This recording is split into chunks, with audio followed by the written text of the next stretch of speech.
A OTAN, em conjunto com a Suécia e com a Finlândia, fazem exercícios militares na região do Ártico que preocupam a Rússia. Marine Le Pen, bem às vésperas da eleição, é acusada de um escândalo de corrupção enquanto eurodeputada. Mariupol, talvez dos pontos mais importantes do conflito atual entre Rússia e Ucrânia. Os soldados ucranianos não se rendem e pode acontecer coisas complicadas ali, tanto do ponto de vista humanitário quanto do próprio conflito geopolítico, e o Putin afirma estar ganhando o conflito, pelo menos quando conversou com o primeiro-ministro, com a liderança italiana e também com a liderança austríaca. Se vocês querem entender um pouco mais sobre esses assuntos, e muito mais também sobre geografia, geopolítica, atualidades, política, polêmicas, enfim, tudo para você se manter sempre bem atualizado, já se inscreve no canal, deixa seu like, compartilha esse vídeo, que eu, professor Ricardo, conto muito com a sua ajuda, beleza? Link para o curso completo de Geografia, Geopolítica e Atualidades para você pré-vestibulando ou concurseiro, link na descrição. Tamo junto, baratinho, pessoal, vocês não vão se arrepender, tá? Prometo, tá? Contato comigo ali direto do professor, tal, é bem bom curso. Prometo para vocês que vocês vão gostar bastante. Então bora lá pro vídeo, ó. Bom, primeiro ponto importante que a gente tem que conversar é a respeito do próprio conflito envolvendo Ucrânia e Rússia. A gente já discutiu aqui, inclusive em vídeos passados, que a Rússia ela abandonou um pouco, pelo menos do ponto de vista de tropas. Os ataques continuam acontecendo na região de Kiev e tal. Inclusive foram reforçados nesses últimos dias. Mas as tropas, elas não estão mais na região norte da Ucrânia. Elas estão se apoderando um pouco mais da região sudeste. Inclusive foi o próprio Ministério da Defesa russo anunciou que ia tomar essas medidas, ia fazer uma reavaliação de como que estava acontecendo o que eles chamam de operação militar estratégica, né? E talvez a cidade de Mariupol, ali no Mar de Azov, seja o último ponto de resistência. Está cercado por tropas russas. Praticamente não existe mais chance dos ucranianos ganharem, só que os ucranianos eles estão resistindo até o último momento. A Rússia pediu para Mariupol se render, em nome dos russos, e os soldados ucranianos, segundo o que é divulgado pela mídia ocidental, não se rendeu. Alguns se renderam, alguns mercenários, tá? Segundo a Rússia, mas, né, segundo a mídia ocidental, essas tropas ainda não se renderam. Acontece que a Rússia quer ganhar isso de qualquer maneira. Então, muito possivelmente, nos próximos dias, a gente vai ter um conflito ainda maior na cidade de Mariupol. Tudo isso sendo filmado e observado pela Ucrânia, porque se acontecer aí, de novo, né, as guerras de narrativas, a Rússia alega, por exemplo, que nesse momento o que a Ucrânia está fazendo é praticamente um crime de guerra. Está desrespeitando a Convenção de Genebra, por exemplo. Por quê? Porque está praticamente rendido. A Rússia, segundo a Rússia, pediu para os militares se renderem, e aí se os militares não se rendem, eles são obrigados a atacar. E os militares, segundo a Rússia, estão muito próximos das áreas de civis. Então a Rússia, se for realizar um ataque, vai atacar militares e também civis. Enquanto a Ucrânia só está esperando, claro, para alguma coisa acontecer, etc., porque os russos, de fato, várias imagens já mostraram isso, feriram os acordos de Genebra e estão cometendo crimes de guerra. Então aí vai ter uma guerra de narrativas novamente, que muito possivelmente vai servir para novas sanções serem aplicadas contra a Rússia. A grande questão é que a Rússia ela não se enxerga como perdendo esse conflito, como a gente, por exemplo, aqui no mundo ocidental, observa. Se você vê, por exemplo, comentários, né, de analistas, tal, todos eles falam, a Rússia não esperava que ia ter uma resistência tão grande dos ucranianos, a Rússia não esperava que o Zelensky fosse conseguir unir toda a comunidade internacional em torno do seu nome. A Ucrânia alega que a União Europeia não está mandando as armas pedidas pelos ucranianos, que o apoio está sendo muito aquém do que seria necessário para a resistência. Enquanto o Putin, por exemplo, quando conversou tanto com o representante da Áustria como com o representante da Itália, alegou que eles estão tendo uma vitória contundente, que era tudo o que eles esperavam. Eu, Ricardo, acho que não, tá? Acho que a Rússia esperava sim que fosse um pouco mais fácil. Mas, segundo Putin, o que interessa para eles é de fato conseguir ligar Donbás até a região da Crimeia, e isso, segundo o Putin, está sendo bem sucedido, tá?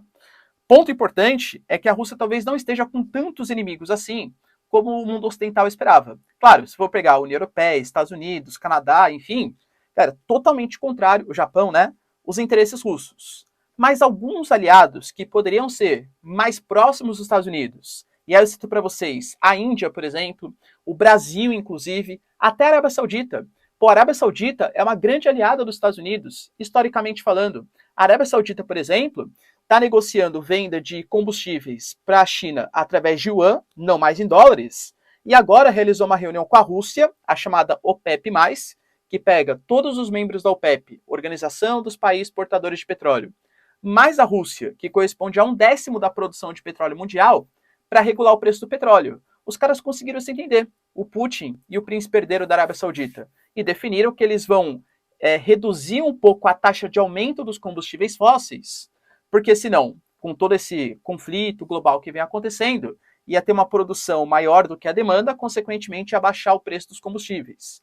Então, para que os países exportadores de petróleo continuem lucrando bastante com as suas exportações, tanto Rússia quanto a Arábia Saudita conseguiram fazer uma reunião bastante proveitosa para eles, claro, né, para a gente bem ruim, porque vai aumentar o preço do combustível, mas eles vão reduzir a taxa de aumento dos combustíveis fósseis. Isso mostra, de novo, né, ruim para a gente, mas mostra que a Rússia talvez não esteja tão isolada assim do ponto de vista geopolítico. A OTAN, Organização Tratado do Atlântico Norte, está tentando pleitear novos parceiros. E aí, os dois mais vingentes, né, os dois mais explícitos recentemente, é Finlândia e Suécia. Dois países que, desde o final da Segunda Guerra Mundial, sempre tentaram adotar uma postura de neutralidade. Nesse momento, a OTAN ela está realizando exercícios militares no Ártico. E o Ártico, eu sei que a gente, de maneira geral, ouve pouco falar, mas o Ártico ele é muito estratégico. Geralmente, a gente vê o mundo assim, né, num planisfério, e parece que a Rússia está de um lado, os Estados Unidos está de outro, que o mundo é todo planificado. Segredo, a Terra não é plana, tá? Ops, verdade, verdade. Se fosse ter, por exemplo, um ataque entre Rússia e Estados Unidos, esse ataque não daria por cima do Atlântico, muito possivelmente daria por cima do Polo. É muito mais próximo. O Ártico é uma região muito estratégica, porque existem várias rotas comerciais que podem ser feitas ali, ainda mais se ocorrer um degelo maior do Ártico, né, do mar glacial Ártico, e existem também muitas reservas de petróleo. Existe, inclusive, um Conselho Antártico, formado pelos países que fazem fronteira com o Ártico, para possíveis explorações de comércio, rotas, combustíveis fósseis e tal. Então, a OTAN ter a Finlândia e a Suécia seria muito atrativo para eles. E a Rússia considera que a entrada desses dois países é mais uma afronta que pode estar sendo feito contra o território russo, porque vai mais que dobrar as áreas de fronteira que a OTAN tem com a Rússia. E são dois grandes inimigos militares. A Suécia e a Finlândia alegam que, apesar dos exercícios militares estarem de fato acontecendo, eles já tinham sido planejados há muito tempo e que não representa uma coisa planejada agora. Claro, com tudo que vem acontecendo, a invasão que a Rússia fez à Ucrânia, isso fica potencializado 10, 100 mil vezes, né? Mas seriam exercícios que seriam realizados de qualquer maneira. A gente não pode esquecer que Suécia e Finlândia não eram membros efetivos da OTAN, mas eram membros extraoficiais, assim como, por exemplo, o Brasil também é. O Brasil também é um membro extraoficial. Beleza? Outro ponto importante também está relacionado à questão da Marine Le Pen. Por quê, professor? A Marine Le Pen ela vem ganhando bastante popularidade nas últimas semanas e ela é representada como uma candidata muito nacionalista, muitas vezes pendendo até para a chamada extrema-direita, principalmente segundo a mídia ocidental. E ela com certeza desagrada muito a União Europeia. Ela já falou que ela não é favorável ao Frexit, ou seja, a saída da França da União Europeia, embora o Macron a acuse de ser favorável, até porque no passado ela já criticou bastante, mas ela com certeza ela é contrária ao que a União Europeia representa hoje. As leis da União Europeia muitas vezes são superiores às leis nacionais. A União Europeia tem instituições como a Comissão Europeia, o Parlamento Europeu, o Poder Judiciário Europeu, que se sobrepõem ao poderio nacional. E a Marine Le Pen, como patriota, nacionalista, ela é contrária a essa internacionalização do comando da França. Então ela defende uma mudança do que seria a União Europeia, o que obviamente desagrada bastante a União Europeia. A Marine Le Pen, lá em 2018, ela foi financiada, por exemplo, por bancos russos. E isso desagrada, claro, a União Europeia, que vê a Rússia como uma grande inimiga. A Marine Le Pen anunciou recentemente que ela defende que a Crimeia seja, assim, da Rússia e que ela é contrária às sanções que a França vai aplicando à Rússia, porque isso prejudica, do ponto de vista energético e econômico, a própria França.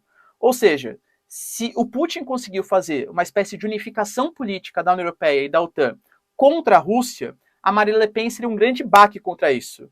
Talvez uma das principais diferenças entre o Macron e a Marine Le Pen seja justamente essa.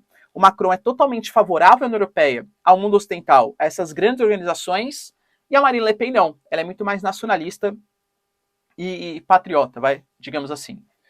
Por conta de tudo isso, inclusive falou também que os Estados Unidos estão obrigando a França a adotar sanções contra a Rússia. Pois é, o gás liquefeito que vem dos Estados Unidos, ele é muito mais caro que o gás que é importado da Rússia. A Marine Le Pen falou, então beleza, Estados Unidos, você está fazendo eu comprar combustível mais caro para abastecer meu país, não tá? Então você que paga a diferença, senão a gente vai continuar comprando gás dos russos. Ou seja, vai boicotar, né, as sanções praticadas contra a Rússia. E aí, a gente sabe que no modelo eleitoral começam a aparecer, né, principalmente nos últimos dias, grandes novidades sobre os candidatos. A Marine Le Pen ela já foi uma eurodeputada, ela já fez parte do Parlamento Europeu. E soltaram imagens hoje que supostamente comprovam, tá? De novo, não tem como saber ainda, acabou de aparecer, mas a gente vai ter a confirmação logo no futuro, que ela cometeu alguns casos ali, alguns escândalos de corrupção. Tanto ela quanto membros do seu gabinete, inclusive membros da sua família, tá?